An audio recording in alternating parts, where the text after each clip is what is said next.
warahmatullahi wabarakatuh. Selamat pagi dan sejahtera bagi kita semua, anak-anak kelas 5. Pada kesempatan pagi hari yang berbahagia ini, kita pada hari yang kedua akan belajar tentang tema 1, sub tema 1 pembelajaran 1. Kemarin Bapak Guru sudah memberikan tutorial atau video yang diunggah di YouTube, yaitu tentang penjelasan organ gerak hewan pada pelajaran tema 1 sub tema 1 pembelajaran 1. Pada kesempatan pagi hari ini Pak Guru akan memberikan materinya. Silahkan anak-anak untuk membaca materi ini, materi sub tema 1 organ gerak hewan. Nah, anak-anak sekalian, sekarang anak-anak perhatikan di dalam gambar tersebut ada sedang berlari kencang. Kelinci itu melakukan aktivitas dengan menggunakan organ gerak yang ada pada tubuhnya. Nah, ini silahkan kalian baca, disimak, dipahami dengan baik-baik. Selanjutnya anak sekalian, nanti kita perhatikan pembelajaran 1. Di sana kalian melihat ada gambar, yaitu gambar kartun percakapan antara dua orang yang bernama Edo dengan Pak Rudi. Edo di saat liburannya dia diajak oleh Pak Rudi untuk melihat kandang kelincinya sambil ngobrol dan sambil membersihkan. Nah, antara Pak Rudi dengan Edo itu terjadi pembicaraan. Nah, sekarang perhatikan dan kalian simak apakah pembicaraan antara Edo dengan Pak Rudi. Sekarang Edo bertanya, "Pak, lucu ya, kelinci-kelinci itu bulunya tebal dan gerak-geriknya lincah. Kenapa kelinci bisa meloncat dan berlari dengan lincah seperti itu ya?" Kata Pak Rudi, "Benar. Kelinci dapat bergerak lincah karena didukung oleh organ-organ geraknya. Pada dasarnya, organ gerak kelinci serta hewan lainnya hampir sama dengan organ gerak manusia. Tanpa organ gerak, kita tidak bisa melakukan kegiatan apapun," kata Edo. Jadi Edo menyimpulkan bahwa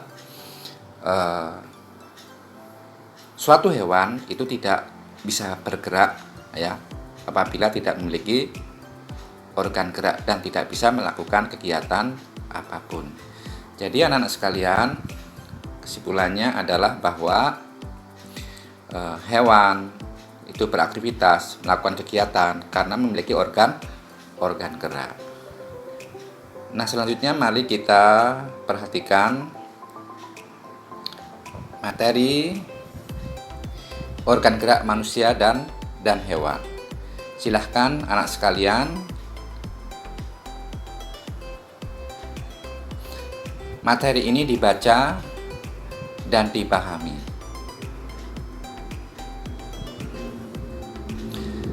Organ gerak manusia dan hewan. Salah satu dari makhluk hidup adalah bergerak. Secara umum, gerak dapat diartikan berpindah tempat atau perubahan posisi sebagian atau seluruh bagian dari tubuh. Makhluk hidup akan bergerak apabila ada rangsangan yang mengenai sebagian atau seluruh bagian tubuhnya. Gerak pada manusia dan hewan menggunakan organ gerak yang tersusun dalam sistem gerak. Organ gerak berguna untuk berjalan, berlari, melompat, meloncat, memegang, menggali, memanjat, berenang, dan sebagainya. Organ gerak pada hewan dan manusia memiliki kesamaan. Alat-alat gerak yang digunakan pada manusia dan hewan ada dua macam, yaitu alat gerak positif, itu berupa tulang, dan alat gerak aktif berupa otot. Kedua alat gerak ini akan bekerja sama dalam melakukan pergerakan. Kerjasama di antara kedua alat gerak tersebut membentuk suatu sistem yang disebut sistem gerak. Anak sekalian, kalian perhatikan di dalam kamar tersebut ada kelinci yang berlari, melakukan gerak, beraktivitas, bahwa karena kelinci tersebut memiliki organ gerak. Selanjutnya anak sekalian, tulang disebut alat gerak positif. atau pasif karena tulang tidak dapat bergerak dengan sendirinya. Tanpa adanya alat gerak aktif yang memengaruhi tulang, maka tulang-tulang pada manusia dan hewan akan diam dan tidak dapat membentuk alat pergerakan yang sesungguhnya. Walaupun merupakan alat gerak pasif, akan tetapi tulang mempunyai peranan yang besar dalam sistem gerak manusia dan hewan. Selanjutnya otot. Otot disebut alat gerak aktif karena otot memiliki suatu senyawa kimia yang membuatnya dapat bergerak. Pada saat otot yang menempel pada tulang bergerak, otot tersebut akan membuat tulang bergerak. Nah, anak sekalian, setelah anak sekalian membaca, menyimak dan memahaminya, mari kita selanjutnya berlatih. Kita perhatikan di dalam gambar tersebut ada tabel. Sekarang perhatikan anak sekalian, teks berjudul organ gerak manusia dan hewan terdiri atas berapa paragraf? Coba dilihat kembali bacaannya, di scroll ke atas. Jadi bacaan tersebut terdiri atas 5 paragraf. Masing-masing paragraf tersusun dari ide atau gagasan pokok ditambah dengan kalimat-kalimat pengembang. Sekarang Pak Guru bertanya, apakah yang dimaksud dengan paragraf? Paragraf adalah kumpulan dari beberapa kalimat yang mengandung makna atau yang mengandung arti. Nah, di dalam paragraf itu terdapat ide pokok. Ide pokok atau ide gagasan adalah merupakan inti, sari, atau isi yang ada dalam paragraf itu. Ya, kemudian ditambah dengan kalimat-kalimat pengembang. Kalimat pengembang itu adalah kalimat-kalimat yang melengkapi pernyataan dari ide pokok atau gagasan. Jadi kesimpulannya adalah ide pokok adalah gagasan yang menjadi dasar sebuah paragraf. Ide pokok disajikan ke dalam bentuk kalimat utama. Ya, kalimat utama yang memuat ide pokok ini bisa berada di awal paragraf, di tengah paragraf, atau di akhir paragraf. Jadi ide pokok ini adalah merupakan kalimat utama, yang kalimat utama ini bisa di awal paragraf, di tengah paragraf, atau di akhir paragraf. Nah, sekarang contoh paragraf 1, ide pokok. Salah satu ciri dari makhluk hidup adalah bergerak. Ini adalah ide pokok dalam kalimat utama. Nah, kemudian kalimat utama ini diberikanlah kalimat pengembang. Apa itu kalimat pengembang? Kalimat pengembang adalah kalimat yang melengkapi kalimat utama. Nah, sekarang kalimat pengembang tersebut dijelaskan dalam bentuk kalimat. Secara umum, gerak dapat diartikan berpindah tempat atau perubahan posisi sebagian atau seluruh bagian dari tubuh makhluk hidup. Jadi ini pengembangan dari ide pokok tadi, yang salah satu ciri dari makhluk hidup adalah bergerak.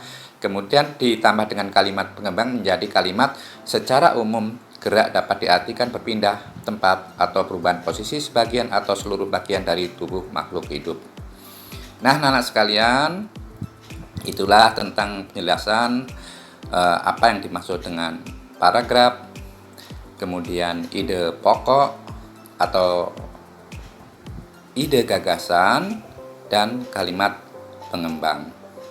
Nah, sekarang anak-anak sekalian, marilah kita temukan ide pokok dan kalimat pengembang dari masing-masing paragraf tersebut di atas yang telah kita baca tadi, yang terdiri dari 5 paragraf. Kemudian kita temukan ide pokoknya, kemudian kalimat pengembangnya. Di sini ada tabel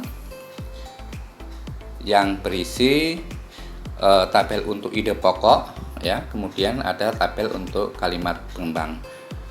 Selanjutnya anak sekalian, di bawah kita perhatikan. Ayo mari kita menulis. Kembangkan ide-ide pokok berikut menjadi sebuah paragraf. Di sini anak sekalian sudah terlihat ide pokoknya. Ada 3 ide pokok. Yang pertama, organ gerak terdiri atas 2 macam. Kemudian yang kedua, organ gerak banyak sekali fungsinya. Kemudian yang ketiga, tanpa organ gerak manusia tidak dapat bergerak. Nah, ide pokok tersebut silahkan anak-anak sekalian ditambah dengan kalimat pengembang, kemudian menjadi sebuah paragraf. Ini yang dapat Pak Guru sampaikan. Terima kasih. Pak Guru ucapkan Assalamualaikum warahmatullahi wabarakatuh.